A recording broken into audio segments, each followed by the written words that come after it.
ГСП онлайн. Городские новости сейчас.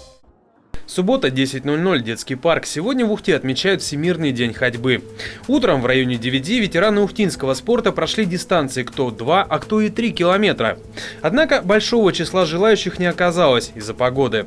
Одновременно с этим школьникам предоставили шанс сдать нормы ГТО. В программе прыжок в длину с места, подтягивание, наклон вперед, многое другое и, конечно же, бег.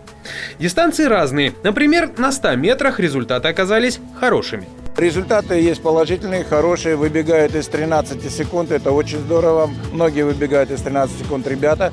Девочки выбегают из 15, не так много, но они есть. То есть это уже достаточно хороший результат. Время влияет на то, какой значок получишь в итоге – золотой, серебряный и так далее. Участников немало, на начало стартов их насчитывалось более 200. Впрочем, это неудивительно. Хорошо сданные нормы ГТО – это прибавка в баллах при поступлении в вуз, есть за что стараться.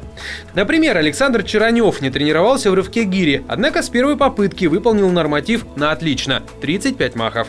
Но пробежал я сейчас плохо, 100 метров бежал.